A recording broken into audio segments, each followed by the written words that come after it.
ঈদ শেষে এবার ঢাকায় ফেরা মানুষের চাপ বাড়ছে।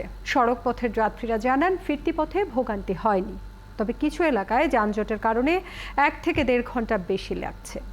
আর রেলের যাত্রীরা বলছেন ফেরার পথে শিডিউল বিপর্যয় না থাকলেও বাড়তি যাত্রীর চাপে টিকিট কেটেও অনেকে নিজের সিটেই বসতে পারছেননি। রহিম রোমনের প্রতিবেদন।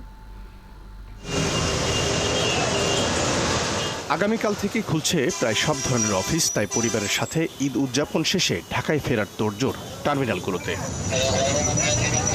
যাত্রীরা বলছেন এবার ছুটি কিছুটা বেশি হওয়ায় ভালো মতোই ঈদ উদযাপন করতে পেরেছেন তারা। আলহামদুলিল্লাহ ভালো হয়েছে, কিন্তু যেদিকে গেছিলাম ওইখানে প্রচুর বৃষ্টি ছিল।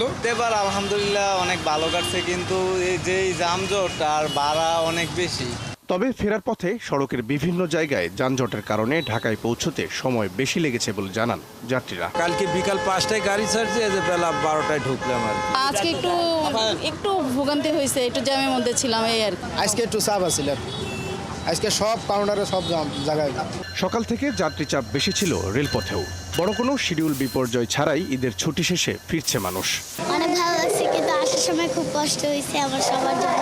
আমার মামা, খালামুনি, আমার আপু, এদের জন্য খুব মিস করছি। অন্যবারের চাইতে এবারে একটু ভালোভাবে গেছি, মানে জ্যাম কম ছিল। তো বৃষ্টির জন্য খুব একটা ঘোরাঘুরি করতে পারি নাই, তো ওভারঅল মনে করেন ফ্যামিলির সাথে ছিলাম, এটা অনেক কিছু।